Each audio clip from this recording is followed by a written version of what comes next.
put on my power suit or heels or dressed up, I channeled a different energy. Walking into a room with confidence, I think if you're dressing the part, you also act the part. Armor yourself in what you're wearing. I started a uniform business 20 years ago, straight out of uni, in fashion, but not in fashion, and bring fashion to uniforms, which 20 years ago certainly was not the case. For me personally, the stakes were high. What was the biggest challenge? When we lost our biggest contract, that equated to 40% of our revenue, it almost felt like a breakup. But where I stand today is that no client will ever represent more than 5% of our revenue. So if you sign a major client, you kind of go back into the company and say, sorry, we need to sign a load more deals because this client's too big. No, I'd walk away. If at this point they Really? were more than 5%, I would walk away. But the most successful businesses say no more than yes. Was there ever a moment where you thought, I can't do this? I think I might give up. Many moments. In fact, I had one yesterday. I hope it wasn't prepping for this. Pamela, welcome to the show. Thanks for having me. So, for those listeners who are meeting you for the first time today, just tell us a bit about you and what it is you do. Sure. So I started a uniform business 20 years ago, straight out of uni. I studied business marketing and grew up with a dad who was a serial entrepreneur. And growing up, he had many businesses, but the last business was in fashion manufacturing. And so learnt a lot through him, but growing up knew I always wanted to do my own thing. Also, my mum was known for her dress sense. She was the super fashionable mum at school pickup, always got stopped and asked, what are you wearing and where is it from? And again, that really influenced my appreciation for the power of dressing well. So through uni, brainstorming around what I wanted to do, came up with an idea of leveraging off what Dad was doing, which was producing business shirts and suits for retail in Australia. He was one of the first businesses to open an office in China and bridge that gap with manufacturing. So leverage off what he was doing, but not work directly with him and create something of my own in fashion, but not in fashion, and bring fashion to uniforms, which 20 years ago certainly was not the case. And really kind of having studied marketing and being so passionate about brand and the power of brand storytelling, telling that narrative through uniforms. What message does a uniform say about a brand and the people wearing it? What did you learn from your mother? You saw that dressing well had its benefits. What were those?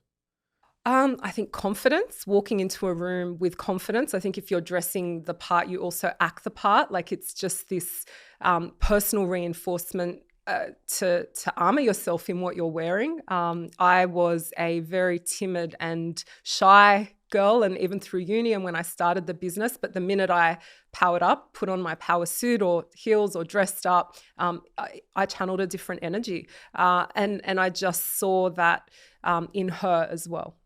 Yeah. And did you spend much time within your father's business?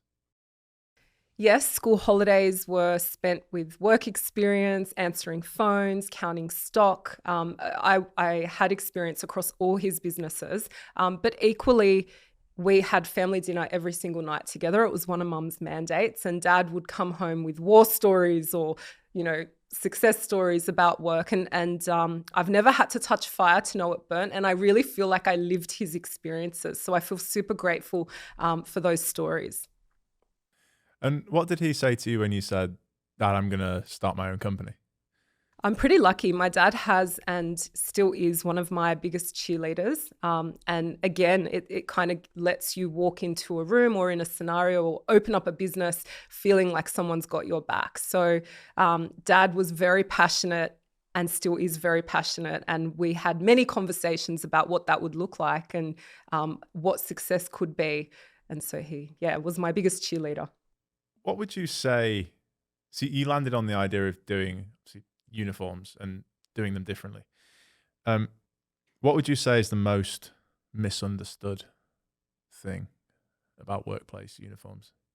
I think the most misunderstood thing would have to be that they're not important. They're just something you throw a logo on, and therefore you can pay nothing for them, put no thought into design, color, style, because they are super important and they send pretty powerful messages. So take us back in time. The idea is crystallized.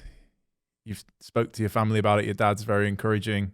What was it about you or within you that gave you the confidence that you were going to be able to do this at such a young age? I had no confidence, to be honest. So that is not what I would say. I had zero confidence starting, but I am a good student. I was always at the front of the class or the front of the bus on excursions.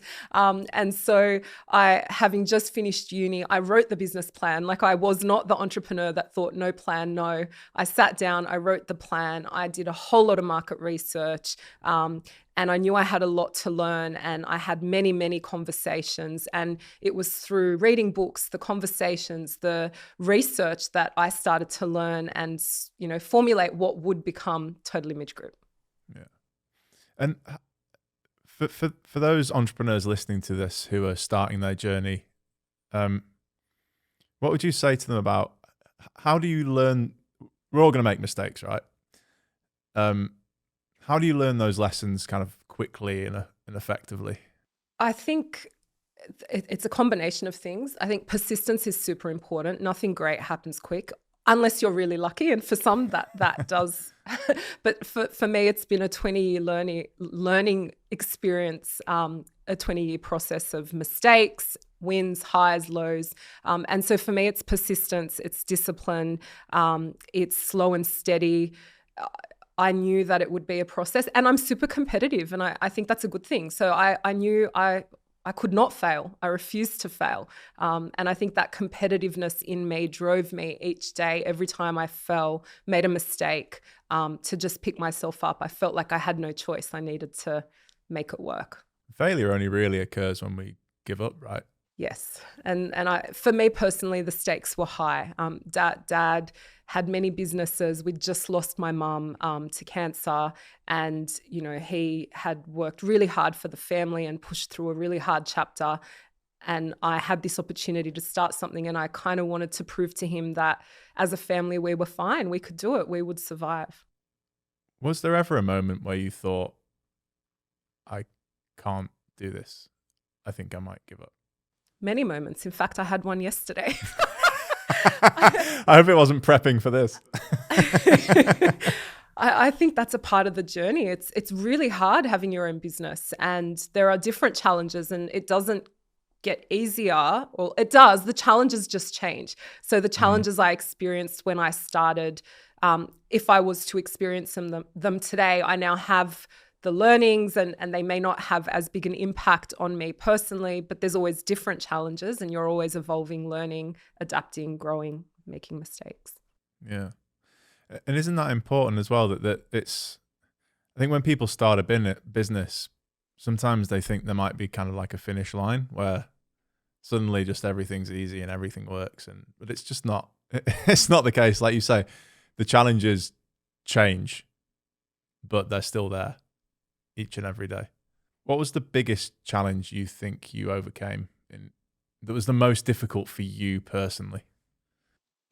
I would have to say when we lost our biggest contract, that equated to 40% of our revenue.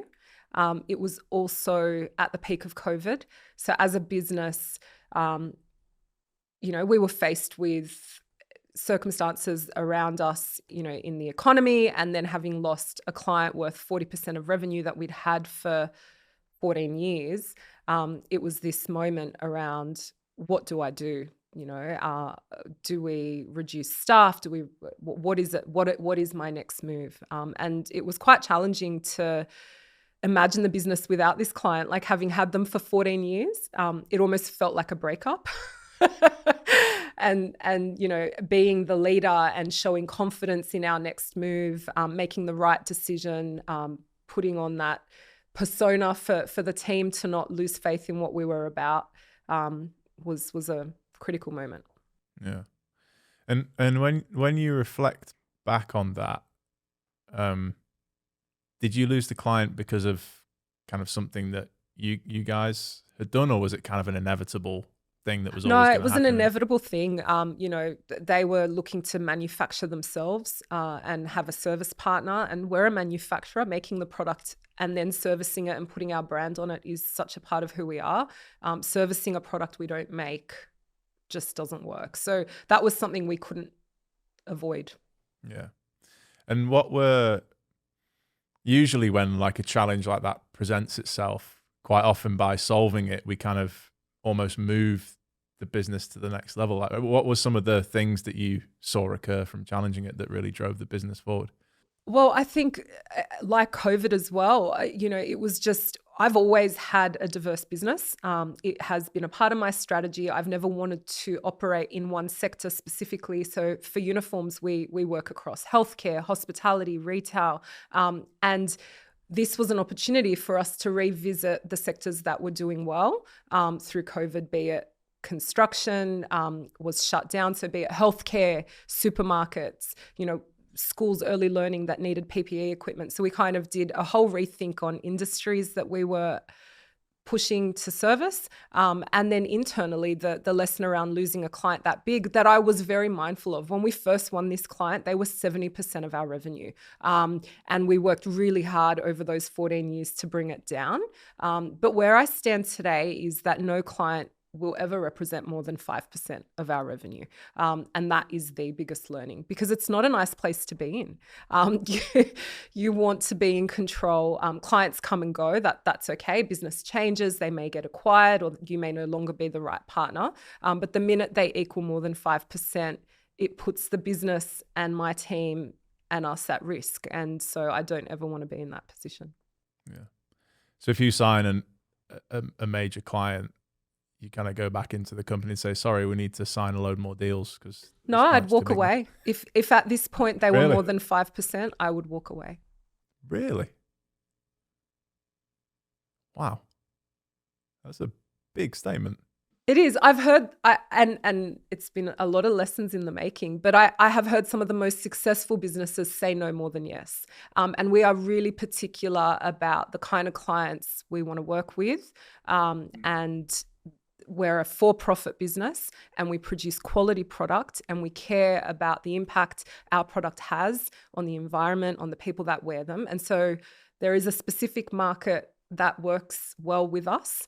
And I'm proud of that. Yeah. How did you go about identifying that customer segment? What did that process look like?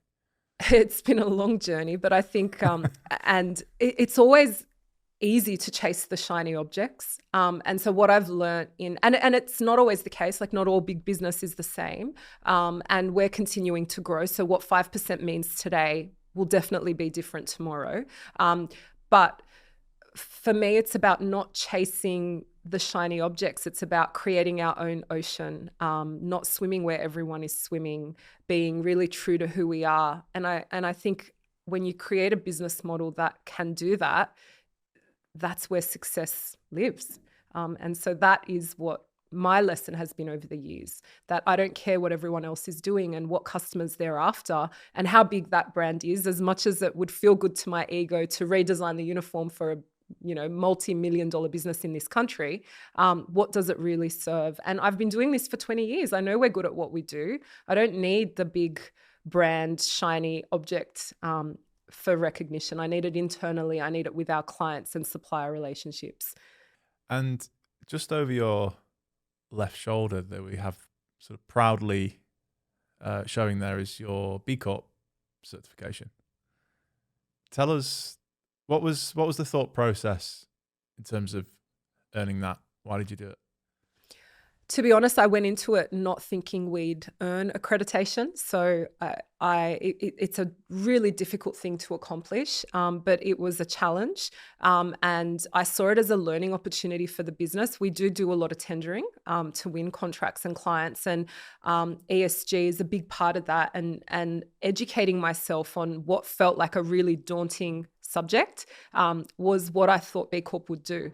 And so it's structured really well. There are, a certain number of pillars, and my approach was to kind of work through those pillars, educate myself as the CEO and founder, educate the team, and reshape the business to be better by following the logic of the pillars and the scoring. And so it was always this approach around review, reform. What can we do better? This will help us with tendering. It's educating us. It'll help us be a better business. And if we get certified, wow, that's amazing. But yeah, it was a bit more than that. Yeah. What have been some of the, from going through the process, what have been some of the kind of realizations or changes you've ended up making in the business? I think the biggest realization was that everything seems daunting at first and overwhelming. And I think it's important to talk about that because I can't, the language doesn't come naturally to me. I'm no scientist when it comes to sustainability. In fact, I find the narrative difficult to remember when you talk about emissions, but I'm super passionate about doing it right, about doing better as a business. And so when you carve it up and kind of break it into small chunks, it's not so daunting. And it's no different to the approach we've had in business, slow and steady, small steps every single day. And that was the journey and the biggest learning. Yeah. And what advice would you give to other executives who are thinking about the B Corp and undergoing the process? It's great. Go for it. Start. I think the thing we did first was we just answered that they create a quiz and you get a score. And obviously to get certified, you must meet a certain score. And so when we did the score and we scored poorly, that was a great okay, wow, we're not as good as we thought we were in certain areas. And then we kind of created a plan to get to score better. How challenging was it? Because I imagine when you did that survey, you got the results back and there were, like you say, there were areas you needed to improve, to work on. How challenging was the thought process? Because I imagine there were some costs that came to to this process, right? Yes, definitely. What was that like in terms of thinking, okay, I need to spend the money on this to get it to a standard, but I don't see kind of the direct economic return on that? Was that difficult for you to kind of go through that process, or was that pretty straightforward? I think it's a balance in every business. And so my answer there is no different to when we used to get asked about charitable donations. When we were really small, I felt like there was no point us doing anything. We're too small. We're not possibly going to have an impact. And so it was that mindset in that you don't have to spend so much money to do the right thing. In fact, there is a lot you can do just by reshaping your processes, reviewing your workflow. That is time, but not necessarily money. And so we invested a lot of time in reviewing things, but it wasn't so much a cost. One of the costs we incurred was around our recycling program and vowing to do better with soft plastic and paying to recycle our own soft plastic. But that works for us and as a business, and we've changed all our packaging. And I think that's just what you do in product. You have to have that kind of eco mindset around the product you're creating and what landfill you as a result of your product. Yeah. And have you seen, when you're speaking to prospective clients or current clients, speaking to employees, have you seen a sort of real uptick or respect for the fact that you've got the certification, the accreditation?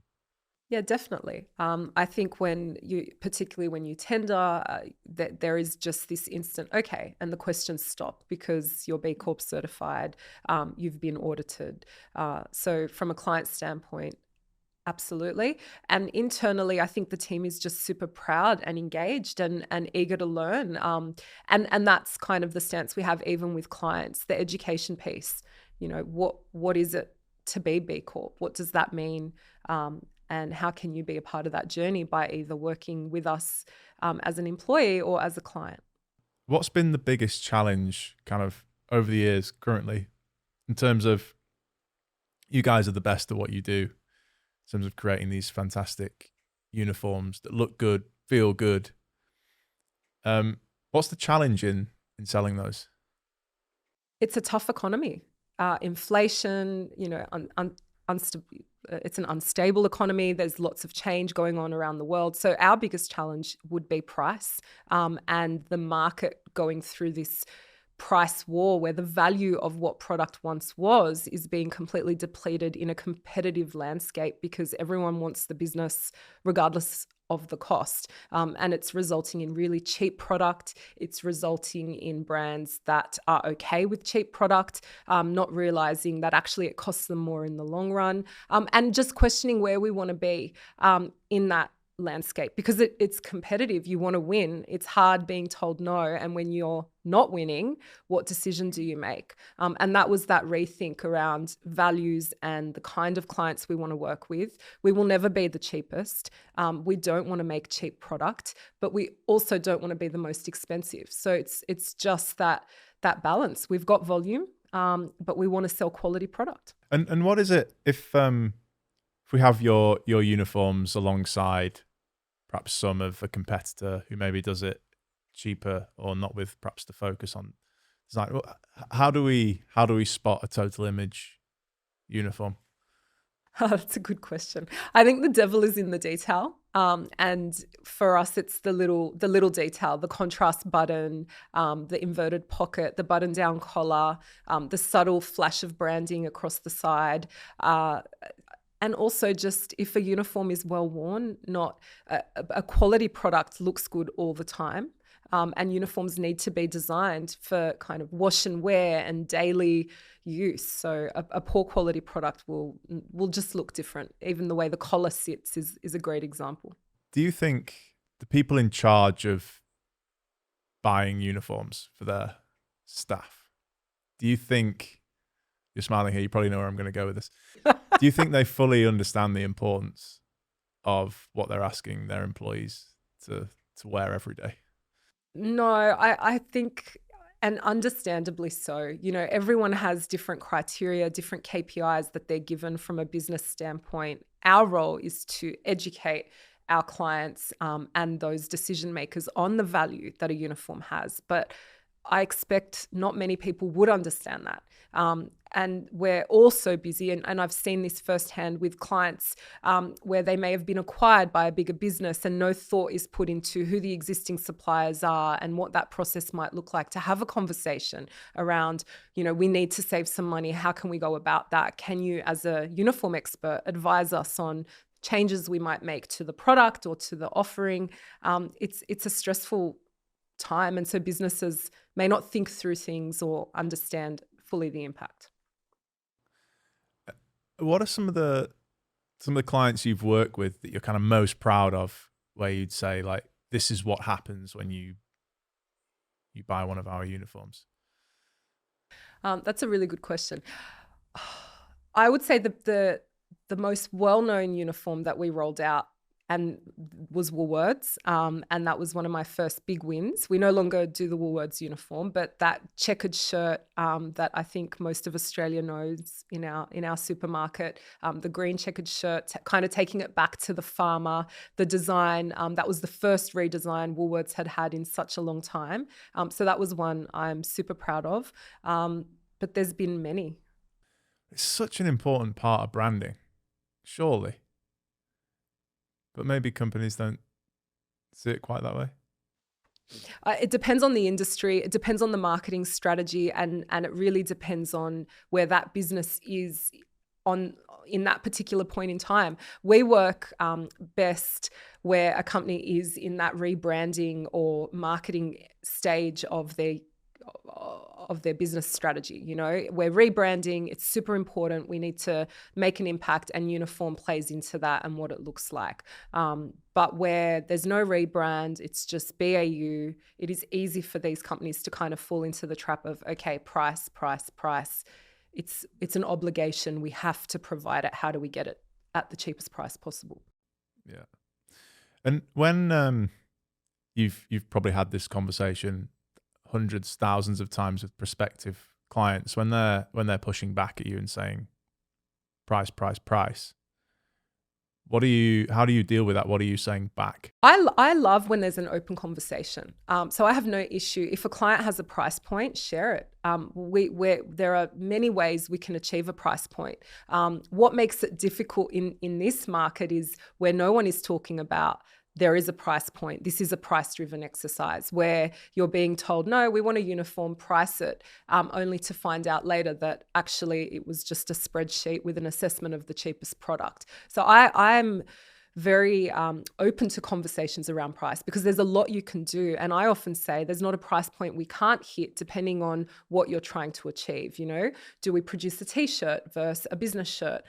What kind of fabric are we using? How many trims do we apply? And we recently won a national contract on this kind of conversation, this open dialogue. It was a partnership. They had a price point they had to hit, which commercially I completely understand. And we had this lovely conversation around, okay, well, if we do this, it adds 20 cents. If we take this away, you save 50 cents. And we designed a product that worked from a quality standpoint and their price point. Yeah. And I would expect as well that if companies know that they need to invest in their people, and they're spending hundreds of that, like millions of dollars, some companies, on employee engagement, retention, all these types of things. And I remember when you and I first spoke, it really struck me that the thing that people wear to work every day, that's the first engagement they're going to have with their company's brand. They've got to represent it all day. Like you said at the very top of this conversation, if people are dressed well, they feel good, they play the part, they portray confidence. I would imagine the return on investment for this done properly could be huge, right? Absolutely. And when done poorly, it's super costly and really bad for brand, and actually internally takes a whole lot of time. So it's not just about the product, but the experience, how the employee orders, how they pick their product, the visualization of that product. It's an entire process. But you're right, every single day someone gets up and gets dressed in their company uniform, it tells them who they work for and what that represents. And there is power in a quality product, in something that someone is super excited and proud to wear, something that makes them feel good, and tells the world, because you stand differently. You position yourself differently when you feel good in what you're wearing. You walk differently. Yeah. And that process, you just made me think. So, for example, the Woolworths contract. I mean, if you think about designing a uniform for their employees, that's people of all walks of life, all shapes and sizes. How do you handle that kind of I think that's diversity? what I love about uniforms versus fashion. It's challenging in that in fashion you design for a particular demographic. It might be an age group, whereas in uniforms you have to work across all shapes, all sizes, and it's a challenge. Aged care would be one of the challenging industries to design a uniform for. Pamela, talk to us. What are you most excited about for the future of Total Image Group? Where are the opportunities that you see?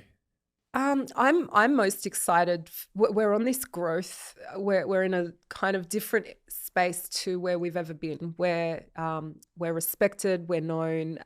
We have this reputation as a B Corp brand in the uniform space, and I'm just excited to see where we go. We've opened an office in New Zealand recently, so we're expanding there, and so we're on this big growth journey, but sustainable growth, slow and steady growth with the right partners. And there's just something liberating about that.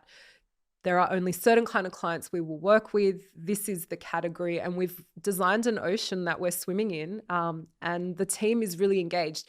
As a founder CEO, I've probably never been more focused and never been more clear in the direction of the business. Like, it's always been a little broader. And this new iteration of where we're heading is very specific. It's a specific ocean we're swimming in. There are specific types of fish that we're chasing, and the team are on this journey and super excited, and it feels right, that kind of feeling. So I feel like, watch out, we're coming. Nice. And was there a moment when it kind of clicked for you that, yeah, we do need to, we've been broad for a while, that's fine. We've been, finding our feet, defining our brand, all that type of thing. Was there a moment when you were like, okay, actually, I really need to do some focused thought on this to I bring it think up? it's in those moments where everything feels like it's falling apart, where you feel like it's too hard and you lose a big client again and you're told no many, many, many times.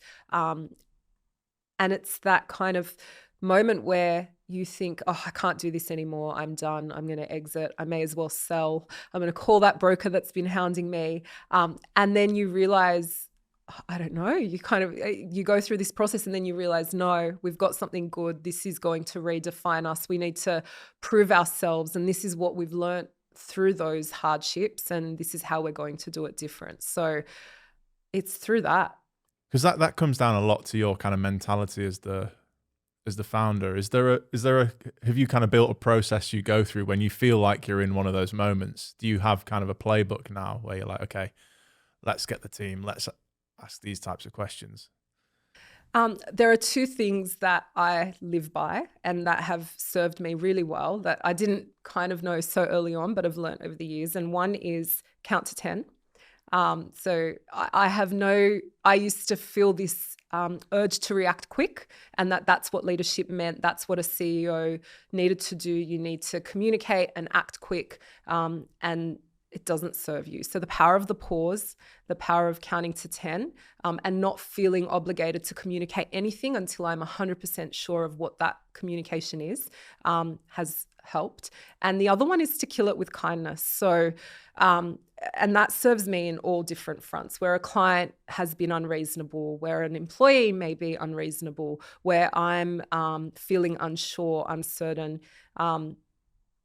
Nothing bad comes of being kind, and you feel good at the end of the day, and you can kind of walk away thinking, well, we did the right thing, we did the best. And I find that things come back differently when you have that energy, whereas if you engage in the negative energy, then it continues to be negative for some time. So I would say those are the two things that, regardless of what happens in the business, I go to. So counting to 10, the power of a pause, and kindness. Yeah. And being kind, it's not being weak, is it? No. It's very No. different. Yeah. And I've been told that when we have our very open conversations with team members, that they find me approachable and fair, but also there is enough of a presence that, you have to be firm when you need to be firm, and even with clients, and but it doesn't mean you be unkind. And how has from being a founder all those years ago to growing this business, and like you say, you've had the ups, the downs, but you've always tried to grow it sustainably. How has your approach to what you need to do as the founder and the CEO changed over the years?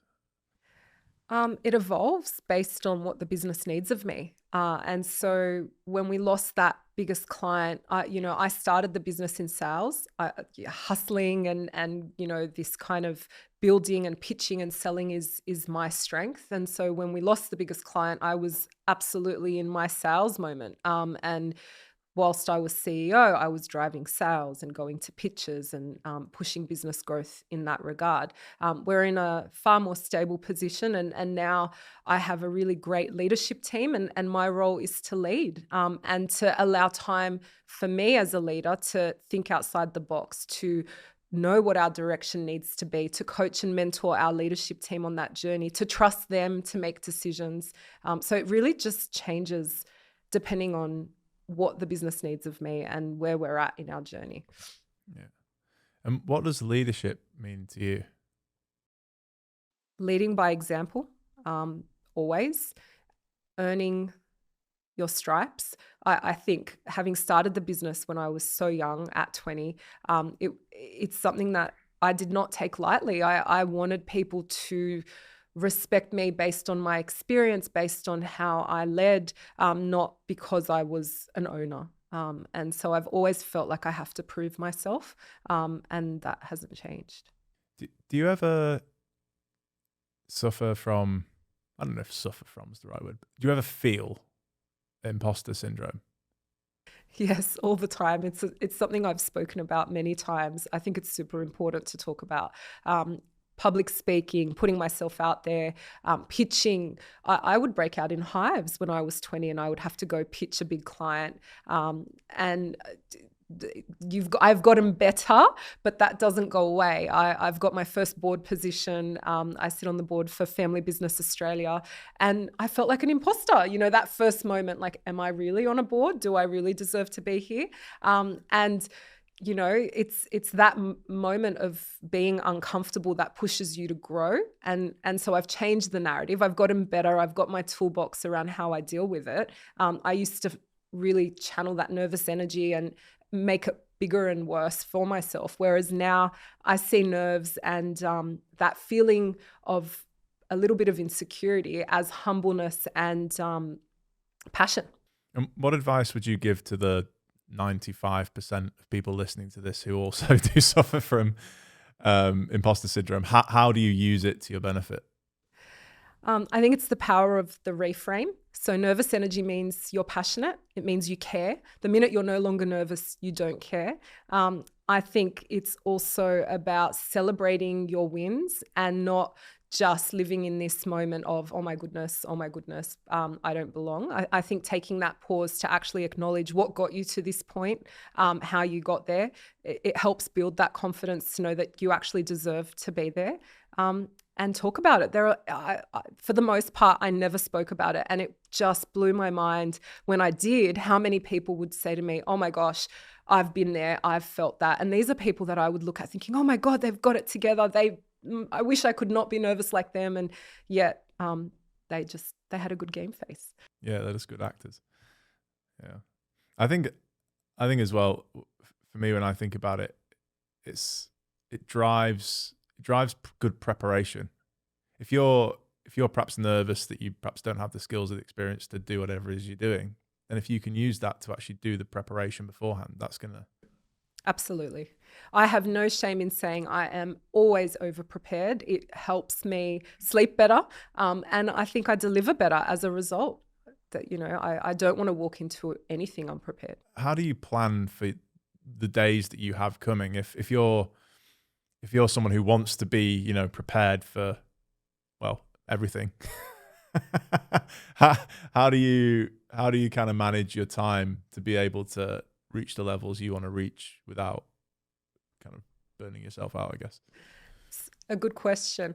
I've always been really disciplined in all facets of life. And so my morning routine is super important to me, and discipline to stick to that. Like, I see a huge difference in how I navigate uncertain times or challenges or things that pop up if I don't set myself up the right way at the beginning of the day. I have 2 young children, so my morning routine has been challenged, to say the least, but I still find ways to have some time to set myself up to be ready for the day ahead. And for me, it's a daily 10-minute meditation. For me, it's the ritual of a warm cup of water the minute I wake up with some lemon. It's that moment of sitting down and just prepping. And it might mean that I get up super early and try and wake up before the house wakes up. It doesn't always work. Kids can smell when you walk out of your room. But I just noticed the biggest difference when I've set myself up that way. And equally weekends, I've had my business 20 years. I used to have this mentality that, you have to just work hard and 7 days and massive hours, and it's not sustainable. So I try and really carve out as often as I can weekends where I'm earthing. I love the ocean. I love walking on the beach and bushwalking and hiking and swimming and all those things. So again, it sets me up for a better week, I've noticed, when I've carved out that time over the weekend. And what's it been like growing a business while growing a young family? What have you learned from that process? I think for me, because I love what I do, and I was probably going a little too hard in my work hours. I was just always on.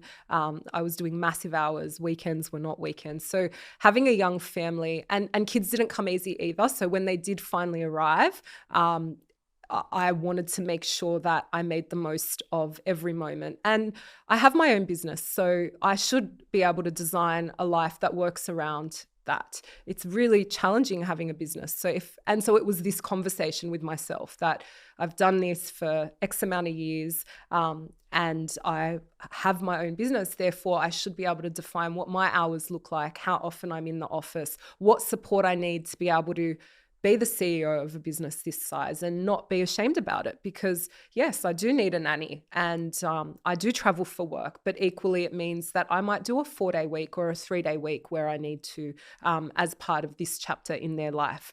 And it forced me to go at a much more sustainable pace, actually, and I think I'm better as a result of that lesson of, burnout. Kids helped me to slow down. What did that do to the culture of the business when you did kind of slow down a bit and become slightly more balanced? I think it really helped the business, because the team sees that as much as I value my time, I want them to value their time.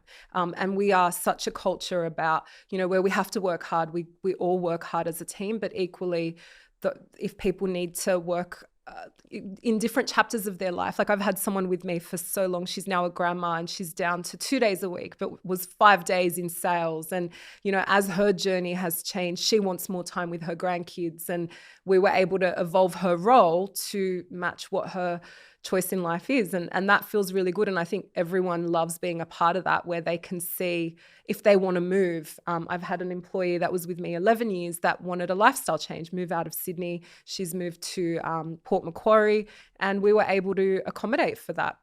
And I think the business just works better. Our culture is better for that. For those who are listening who are in a similar situation to you, working long hours within the business, maybe they've just had a young family, or they've kind of realized, I want to have a bit more of a balanced life here. What advice could you share with them about how to design that, or sort of redesign that relationship you had with the business? I think first off, chasing balance is tricky. And I want to preface this by saying, like, there are moments where I have zero balance, and children bring a whole different juggle. And I've had to rework what work life looks like with young kids and a young family and adapt to that. And there are moments where you just have to put in the hours and work the 7 days. But it's about just knowing yourself and your boundaries and actually putting thought into where you're at and how sustainable that is. Because if, as a leader, you need to be able to make good decisions. You're accountable and responsible for a team of people, a family. And so for me, I was never my best self if I was burnt out. I couldn't problem solve. I couldn't be there for team members that needed me. I also couldn't be there for my family. And that didn't feel good. And I get into that trap still. But I'm big on self-reflection. And I just think that that's a tool we all need. And it's, what am I doing? What can I do differently? What can I do better? How can I change this around? What can I invest in? I might need to spend a little bit more, but that'll give me some more time. And it's just that constant problem solving around what will next week be, and how can I make sure it's not a repeat of this week because this was not a good week. And it's okay, right, to have, not every week is going to be good. And there'll be those days where it'll be like, well, perhaps I could have done something a bit differently there, or I could have offloaded that, but I did it. That's fine. But it's a case of learning. And how have you been able to engage your team in that process? I've always led honestly and transparently. And so, they've seen the challenges I've had if something, and sharing where I think it's relevant is something I do, And so I might join a huddle and say, yesterday was horrific. I had school pickup at this time because my son was sick and we didn't plan for that. And then I had a client call me at this time and X, Y, Z. So I just think being honest and open, and the team see me when I'm having good days, bad days, in an appropriate sense as a leader, just to make them realize that we're all human and we all have these moments and it's okay. And that has worked for me. And if you could go back and give 20-year-old Pamela some sort of key advice, what would you choose to tell her?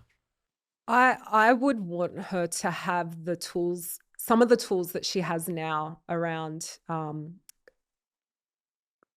calmness and the power of the pause, and just that confidence in everybody has moments that aren't great. And, if you pause, if you look after yourself, you can get through.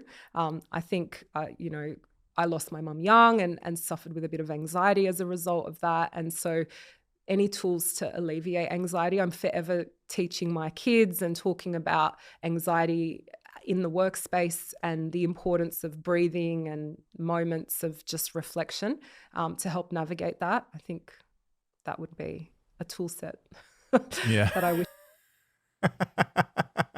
She'd be the only 20-year-old to be doing breathing exercises, probably.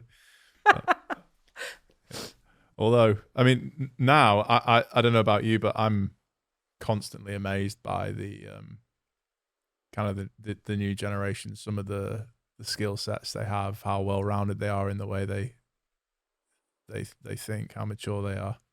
Yeah, I think it's great. And I think this power of education and talking openly about this stuff, it's a very different time, and we need more of it. Yeah.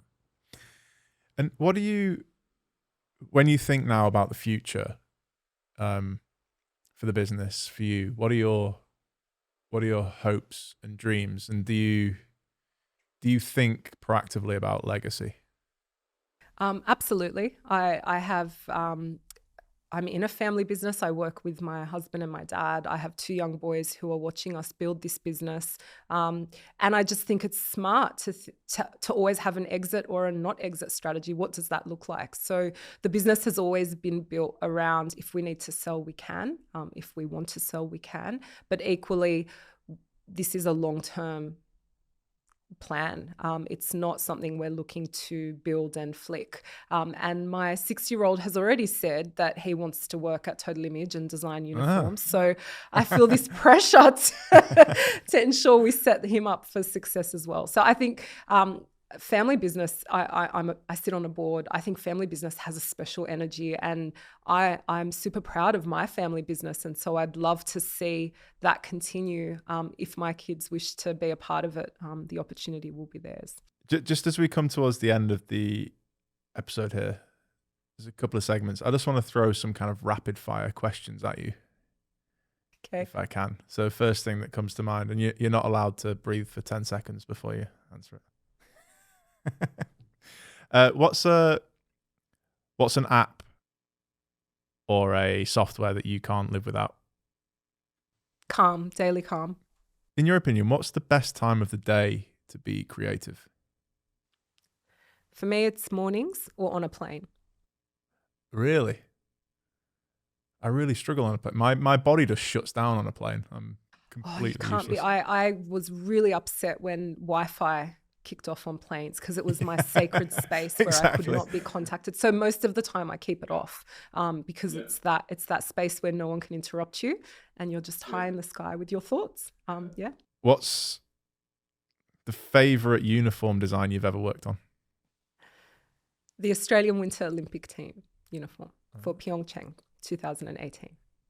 In a scenario where you could no longer run Total Image, what else would you do? I love property and property design, so I'd get into property. And then finally, we have 2 questions we ask to all guests. So a bit of a podcast tradition. What's one thing you've changed your mind about recently? I think it's probably over the last 12 months, that power of the pause. I used to feel like I had to go at a certain pace, and success looked like a certain pace. And it was a whole lot of pressure and no time for pausing. And actually the power of the pause and the clarity that comes with thinking. I know there's been a bit of a theme today on that, but it really is something that I'm embracing and have done more so of over the last 12 months. Yeah. Such a great tip and so easy to implement, and huge benefits. Yes. Um, Finally, what's something you've not changed your mind about, which is kind of a core belief for you that you'd want to share with others? I would say it's consistency and discipline. I think it's so easy, particularly in today's time, to think things come easy and quickly. And for me, just seeing the real impact, even in my most challenging times, of staying consistent, my same morning routine, my same process in problem solving, the consistency of small steps, and the discipline to execute things. All the time. Consistency is not boring. That's kind of where change happens and businesses grow. Pamela, thank you so much for joining us today. It's been a real pleasure. Thank you for having me.